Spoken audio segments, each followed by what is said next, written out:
केंद्रीय गृह मंत्री ने जम्मू कश्मीर को लेकर दिया बड़ा बयान। जल्द ही जम्मू कश्मीर में रद्द हो सकता है अफस्पा। कई राज्यों में पहले ही खत्म हुआ ये कानून। संयुक्त राष्ट्र विश्व जल विकास रिपोर्ट 2024 जारी। 2.2 अरब लोग प्रबंधित पेयजल की पहुंच से दूर। यूएन वाटर ने जारी किए आंकड़े। Global e waste monitor report हुई जारी। साल 2022 में 62 मिलियन किलोग्राम जनरेट हुए ई वेस्ट। 2030 तक बढ़कर हो जाएगा 82 बिलियन किलोग्राम। सामने आई भारत रोजगार रिपोर्ट 2024। देश में रोजगार की स्थिति हुई खराब। बेरोजगारों में करीब 83% ही हुआ। एएसआई ने किया बड़ा ऐलान। सूची से हटाए जाएंगे 18 केंद्रीय संरक्षित स्मारक। लिस्ट में शामिल कई बड़े नाम।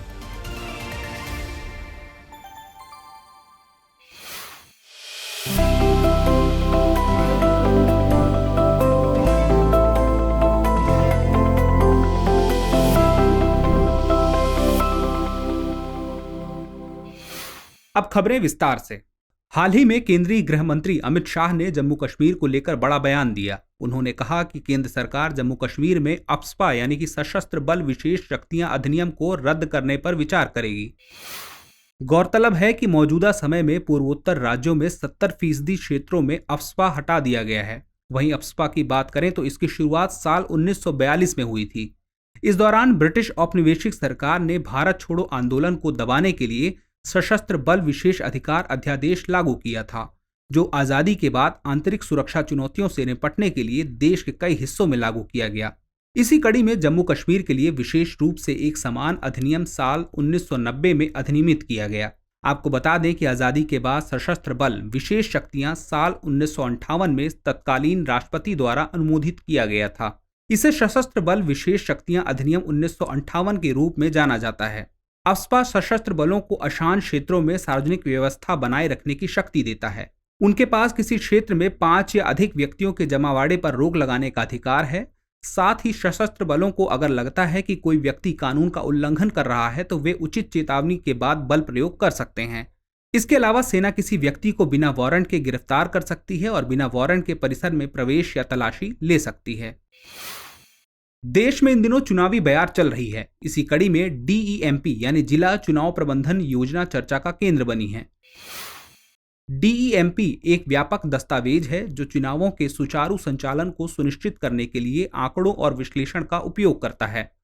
भारत निर्वाचन आयोग के अनुसार डीईएमपी को संभावित मतदान दिवस से कम 6 महीने पहले तैयार किया जाता है। हालांकि चुनाव की अधिसूचना जारी होने के बाद इसमें कई संशोधन किए जाते हैं। डीईएमपी को क्रियान्वित करने के लिए चुनाव अधिकारियों, प्रशासनिक अधिकारियों, कानून प्रवर्तन एजेंसियों की आवश्यकता होती है। चुनावी नियमों के बारे में जानकारी देने के लिए राजनीतिक दलों और मीडिया के साथ नियमित बातचीत की भी योजना बनाई जाती है। यह योजना एक जिला प्रोफाइल से शुरू होती है जो चुनावी रणनीति की नींव के रूप में कार्य करती है। इसमें निर्वाचन क्षेत्रों को रेखांकित करने वाला एक राजनीतिक मानचित्र, प्रमुख जनसांख्यिकी और बुनियादी ढांचे के आंकड़े आदि शामिल होते हैं। डीईएमपी का एक अन्य महत्वपूर्ण घटक व्यवस्थित मतदाता शिक्षा और चुनावी भागीदारी योजना है, जो मुख्य तौर पर चुनावी भागीदारी बढ़ाने पर केंद्रित है। इसमें औसत से कम या बेहद कम मतदान वाले मतदान केंद्रों की पहचान करने के लिए मतदाता मतदान डेटा का विश्लेषण किया जाता है। इसके अलावा डीईएमपी चुनाव कर्मियों की योजना, प्रशिक्षण, कल्याण और तैनाती के लिए एक व्यापक रणनीति की रूपरेखा तैयार करता है। हाल ही में यूएन वाटर की ओर से यूनेस्को द्वारा संयुक्त राष्ट्र विश्व जल विकास रिपोर्ट 2024 प्रकाशित की गई है। इस रिपोर्ट में इस बात पर जोर डाला गया है कि पानी को लेकर तनाव दुनिया भर के संघर्षों को बढ़ा रहा है, जबकि शांति बनाए रखने के लिए राज्यों को अंतर्राष्ट्रीय सहयोग और सीमा पार समझौतों को बढ़ावा देना चाहिए। इस नई रिपोर्ट के अनुसार आज भी 2.2 अरब लोग सुरक्षित रूप से प्रबंधित पेयजल तक पहुंच के बिना रहते हैं। वहीं 3.5 अरब लोगों के पास सुरक्षित रूप से प्रबंधित स्वच्छता तक पहुंच नहीं है। इन आंकड़ों को देखते हुए रिपोर्ट का कहना है कि 2030 तक सभी के लिए स्वच्छ जल तक पहुंच सुनिश्चित करने का संयुक्त राष्ट्र का लक्ष्य प्राप्त होना असंभव है। इससे यह भी संभावना है कि असमानताएं बढ़ती रहेंगी। रिपोर्ट में यह भी जिक्र किया गया है कि वर्ष 2002 से 2021 के बीच सूखे से 1.4 अरब से अधिक लोग प्रभावित हुए। वहीं 2022 तक दुनिया की लगभग आधी आबादी ने गंभीर पानी की कमी का अनुभव किया। जबकि 1/4 आबादी को जल तनाव के बेहद उच्च स्तर का सामना करना पड़ा। रिपोर्ट में यह भी कहा गया है कि जलवायु परिवर्तन से इन घटनाओं की आवृत्ति और गंभीरता में वृद्धि होने का अनुमान है। साथ ही सामाजिक स्थिरता के लिए इसके गंभीर जोखिम भी हैं। इसके साथ ही पानी की कमी का असर सामाजिक विकास, खासकर लड़कियों और महिलाओं पर भी पड़ता है। कई ग्रामीण क्षेत्रों में वे प्राथमिक जल संग्रह करता हैं, जिससे इस कार्य पर प्रतिदिन उनके कई घंटे खर्च होते हैं। इससे उनकी शिक्षा, आर्थिक भागीदारी और प्रभावित होती है। जल संकट प्रवासन के मुख्य कारकों में से भी एक है। बता दें कि यूएन वाटर पानी और स्वच्छता पर संयुक्त राष्ट्र के काम का समन्वयन करता है। हाल ही में संयुक्त राष्ट्र की चौथी global e waste monitor report प्रकाशित हुई है। इस रिपोर्ट के अनुसार दुनिया ने वर्ष 2022 में 62 बिलियन किलोग्राम इलेक्ट्रॉनिक या ई कचरा पैदा किया। वहीं वर्ष 2030 में यह बढ़कर 82 बिलियन किलोग्राम हो जाएगा, जबकि साल 2010 में दुनिया ने 34 बिलियन किलोग्राम ई कचरा ही उत्पन्न किया था। इस 62 अरब किलोग्राम ई कचरे में 31 अरब किलोग्राम धातु, 17 अरब किलोग्राम प्लास्टिक और 14 अरब किलोग्राम अन्य सामग्रियां जैसे खनिज, कांच, मिश्रित सामग्री आदि शामिल थे। वहीं हर साल भारी मात्रा में 58,000 किलोग्राम पारा और ब्रोमिनेटेड ज्वाला मंदक युक्त 45 मिलियन किलोग्राम प्लास्टिक पर्यावरण में छोड़ा जाता है। रिपोर्ट का कहना है इससे पर्यावरण और लोगों के स्वास्थ्य पर सीधा और गंभीर प्रभाव पड़ता है। रिपोर्ट में सबसे बड़ी चिंता की बात यह है कि ई कचरा उत्पादन में वृद्धि औपचारिक पुनर्चक्रण में वृद्धि से लगभग 5 गुना अधिक है। रिपोर्ट के अनुसार 62 बिलियन में से 13.8 बिलियन किलोग्राम ई कचरा ही पर्यावरण अनुकूल तरीके से एकत्रित और पुनर्नवीनीकृत किया गया था। रिपोर्ट के अनुसार यूरोप में ई कचरे के पुनर्चक्रण की दर 42.8% के साथ सबसे अधिक है, जबकि अफ्रीका में ई कचरे की दर सबसे कम है। तो वहीं अधिकांश अफ्रीकी देशों की पुनर्चक्रण की दर 1% से भी कम है। वहीं एशिया के देशों के बारे में रिपोर्ट में बताया गया है कि दुनिया का आधा ई कचरा यानी लगभग 30 अरब किलोग्राम ये देश उत्पन्न करते हैं। हालांकि ई कचरा प्रबंधन में एशियाई देशों ने सीमित प्रगति की है। अंतरिक्ष जगत में भारत ने नया कीर्तिमान स्थापित किया है। दरअसल PSLV ऑर्बिटल एक्सपेरिमेंटल मॉड्यूल 3 यानी POEM-3 ऑर्बिट में कोई मलबा छोड़े बिना पृथ्वी के वायुमंडल में फिर से प्रवेश कर गया। इसरो यानी भारतीय अंतरिक्ष अनुसंधान संगठन ने इसे एक और मील का पत्थर करार दिया है। गौरतलब है कि अंतरिक्ष मलबों को कम करने के लिए इसरो पिछले साल से निष्क्रिय उपग्रहों और रॉकेटों के अंतिम चरण की कक्षा को कम करने और अतिरिक्त ईंधन को हटाने जैसे कदम उठा रहा है। गौरतलब है कि मौजूदा समय में अंतरिक्ष मलबे की समस्या वैश्विक चिंता बनकर सामने आई है।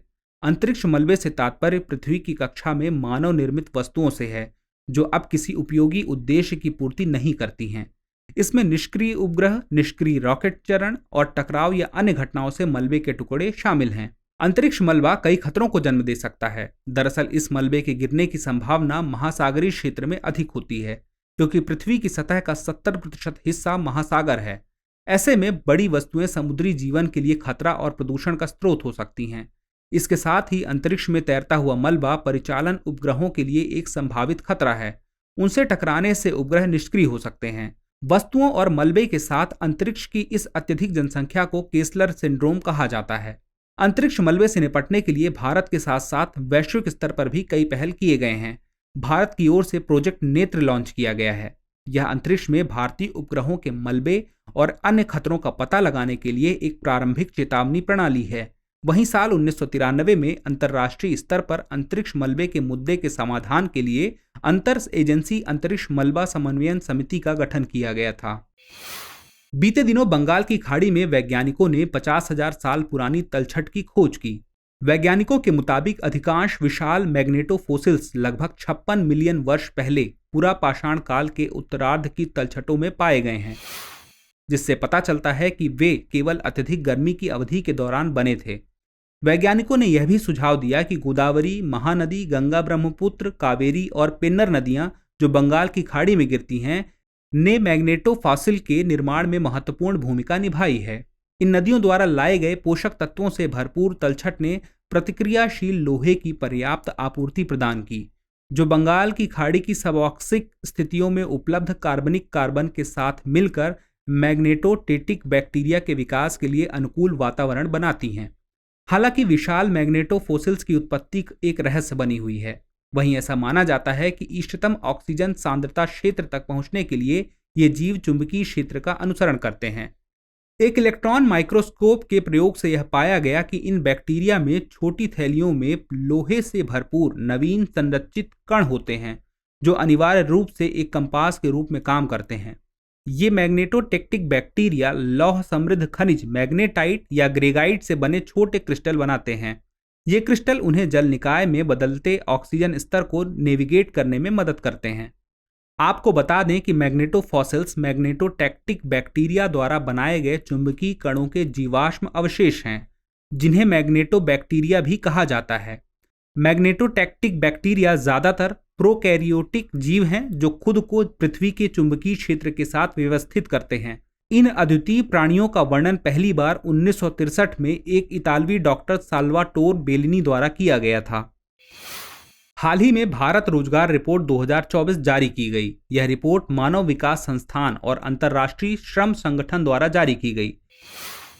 रिपोर्ट के अनुसार 2019 के बाद भारत में समग्र श्रम बल भागीदारी, कार्यबल भागीदारी और रोजगार दरों में सुधार हुआ है। हालांकि मौजूदा समय में देश में रोजगार की स्थिति खराब हुई है। सर्वेक्षण के मुताबिक गैर कृषि रोजगार में धीमी गति से बदलाव हुए हैं। रिपोर्ट के अनुसार महिलाओं ने स्वरोजगार और अवैतनिक पारिवारिक कामों में वृद्धि की है। वहीं युवाओं के बीच बेरोजगारी में भी तेजी से बढ़ोतरी हुई है। वर्ष 2022 में कुल बेरोजगार आबादी में बेरोजगार युवाओं की हिस्सेदारी 82.9% थी। सभी बेरोजगार लोगों में शिक्षित युवाओं की हिस्सेदारी साल 2000 में 54.2% से बढ़कर 2022 में 65.7% हो गई। इस रिपोर्ट से पता चलता है कि भारत में बेरोजगारी की समस्या युवाओं, विशेषकर शहरी क्षेत्रों में शिक्षित युवाओं और महिलाओं के बीच तेजी से केंद्रित हुई है। वहीं रिपोर्ट में 5 प्रमुख नीतिगत क्षेत्रों पर प्रकाश डाला गया है, जिसमें रोजगार सृजन को बढ़ावा देना, रोजगार की गुणवत्ता में सुधार, श्रम बाजार की असमानताओं को संबोधित करना, कौशल और सक्रिय श्रम बाजार नीतियों को मजबूत करना और श्रम बाजार पैटर्न तथा युवा रोजगार पर ज्ञान की कमी को पाटना जैसे क्षेत्र शामिल हैं। बीते दिनों एएसआई यानी भारतीय पुरातत्व सर्वेक्षण ने 18 केंद्रीय स्मारकों को सूची से हटाने का फैसला किया है। एएसआई के मुताबिक अब इन स्मारकों का राष्ट्रीय महत्व नहीं है। ये 18 स्मारक उन स्मारकों की पिछली सूची का हिस्सा हैं जिनके बारे में एएसआई ने कहा था वे अप्राप्त हैं। इस सूची में हरियाणा के मुजेसर गांव में कोस मीनार नंबर 13, दिल्ली में बाराखंभा कब्रिस्तान, झांसी जिले में गनर बर्किल का मकबरा जैसे स्थान शामिल हैं। वहीं किसी स्मारक को सूची से हटाने का प्रभावी रूप से मतलब यह है कि अब एएसआई द्वारा इन्हें संरक्षण प्राप्त नहीं होगा। एएमएएसआर अधिनियम के तहत संरक्षित स्थल के आसपास किसी भी प्रकार की निर्माण संबंधी गतिविधि की अनुमति नहीं है। एक बार स्मारक को हटा दिए जाने के बाद क्षेत्र में निर्माण और शहरीकरण से संबंधित गतिविधियां नियमित तरीके से की जा सकेंगी। गौरतलब है कि एएमएएसआर अधिनियम भारत में एक कानून है जिसका उद्देश्य देश की समृद्ध विरासत और सांस्कृतिक संपत्तियों को संरक्षित करना है। यह एक प्राचीन स्मारक को परिभाषित करता है। इसके साथ ही यह बिना मंजूरी के प्राचीन स्मारकों के आसपास संरक्षित क्षेत्र में किसी भी निर्माण गतिविधि या परिवर्तन पर रोक लगाता है।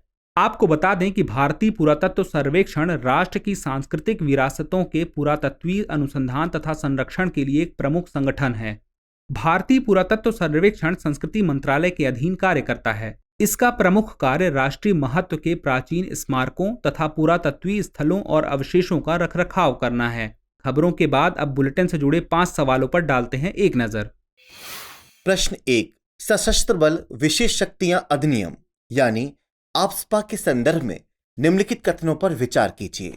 पहला, आफ्स्पा की शुरुआत साल 1942 में हुई थी। दूसरा, पूर्वोत्तर राज्य असम, अरुणाचल प्रदेश और त्रिपुरा में यह नियम लागू है। तीसरा, यह सशस्त्र बलों को अशांत क्षेत्रों में सार्वजनिक व्यवस्था बनाए रखने की शक्ति देता है। उपयुक्त कथनों में से कितने कथन सही हैं? ए केवल 1, बी केवल 2, सी सभी 3 या फिर डी इनमें से कोई भी नहीं। प्रश्न 2, जिला चुनाव प्रबंधन योजना यानी डीईएमपी के संदर्भ में निम्नलिखित कथनों पर विचार कीजिए। पहला, यह चुनाव कर्मियों की योजना, प्रशिक्षण और तैनाती की रूपरेखा तैयार करता है। दूसरा, डीईएमपी को संभावित मतदान दिवस से कम 6 महीने पहले तैयार किया जाता है। तीसरा, एक बार तैयार होने के बाद DEMP में किसी प्रकार का संशोधन संभव नहीं है। उपयुक्त कथनों में से कितने कथन गलत हैं? A केवल 1, B केवल 2, C सभी 3, D इनमें से कोई भी नहीं। मैग्नेटोफॉसिल्स के संदर्भ में निम्नलिखित कथनों पर विचार कीजिए। पहला, यह मैग्नेटोटैक्टिक बैक्टीरिया द्वारा बनाए गए चुंबकीय कणों के जीवाश्म अवशेष हैं। दूसरा, इन्हें मैग्नेटोबैक्टीरिया भी कहा जाता है। तीसरा, साल 1963 में अमेरिकी वैज्ञानिकों द्वारा इनकी खोज की गई थी। उपयुक्त कथनों में से कितने कथन सही हैं? A केवल 1, B केवल 2, C सभी 3 या फिर D इनमें से कोई नहीं। प्रश्न 4, केसलर सिंड्रोम के संदर्भ में निम्नलिखित कथनों पर विचार कीजिए। पहला, यह सिंड्रोम व्यक्ति के मस्तिष्क को प्रभावित करता है। दूसरा, इस सिंड्रोम की खोज साल 2002 में हुई थी। तीसरा, इस सिंड्रोम का अब तक कोई इलाज सामने नहीं आया है। उपयुक्त कथनों में से कितने कथन सही हैं? A केवल 1, B केवल 2, C सभी 3 या फिर D इनमें से कोई भी नहीं। प्रश्न 5, ई वेस्ट के संदर्भ में निम्नलिखित कथनों पर विचार कीजिए। पहला, यह इलेक्ट्रॉनिक अपशिष्ट का संक्षिप्त रूप है। दूसरा, भारत में ई अपशिष्ट के प्रबंधन के लिए वर्ष 2011 में कानून लागू है। तीसरा, भारत का पहला ई अपशिष्ट क्लिनिक भोपाल मध्य प्रदेश में स्थित किया गया है।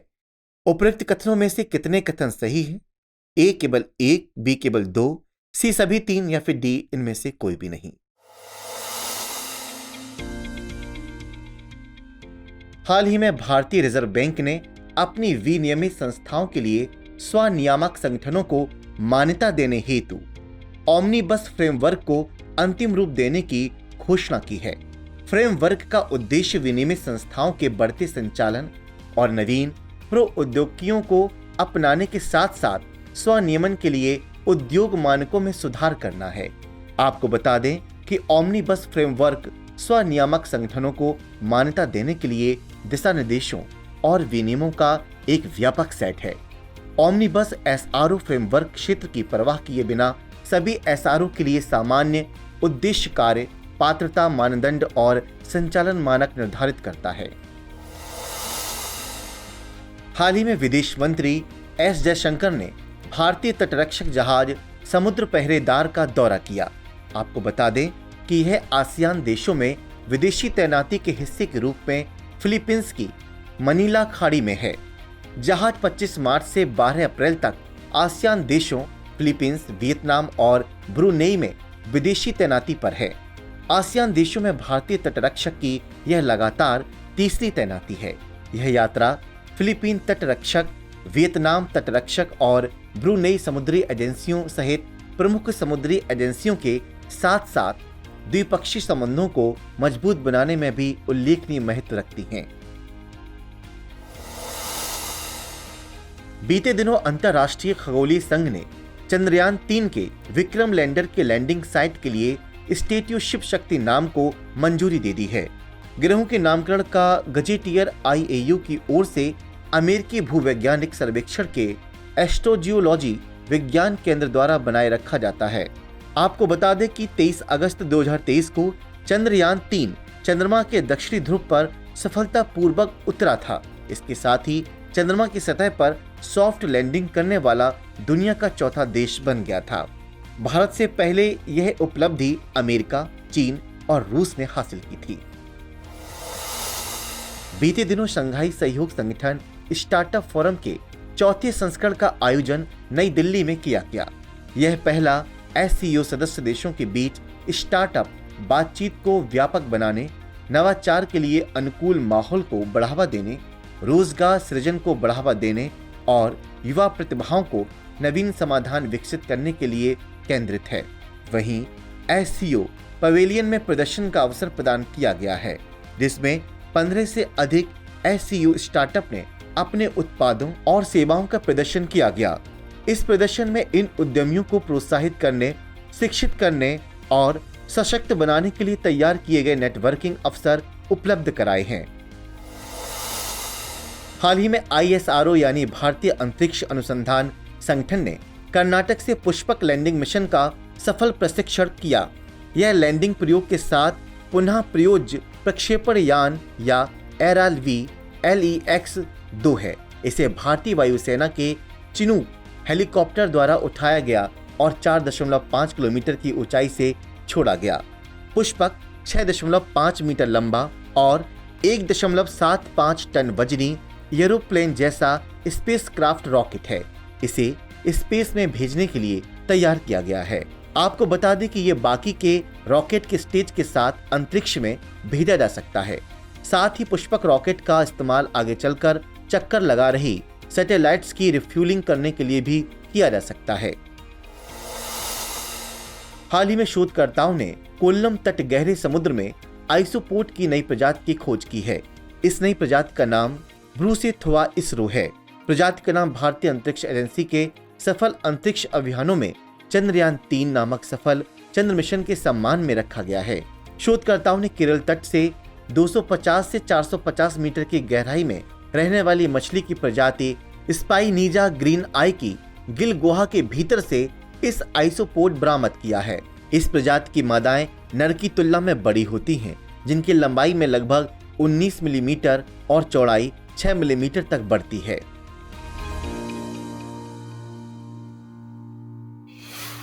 प्रिय व्यूअर्स, हमारी टीम कोशिश करती है कि आपको दी गई खबरों में एक भी गलती ना हो, लेकिन यदि किसी सोर्स या ह्यूमन एरर की वजह से ऐसी गलती हो जाती है तो इस वीडियो के कमेंट बॉक्स में उस गलती को सुधार कर पिन कर दिया जाता है। यह आपको कमेंट बॉक्स में सबसे ऊपर दिखाई देता है। डियर व्यूअर्स, अपने एग्जाम की तैयारी को और बेहतर करने के लिए हमारे चैनल को लाइक, शेयर और सब्सक्राइब करना न भूलें।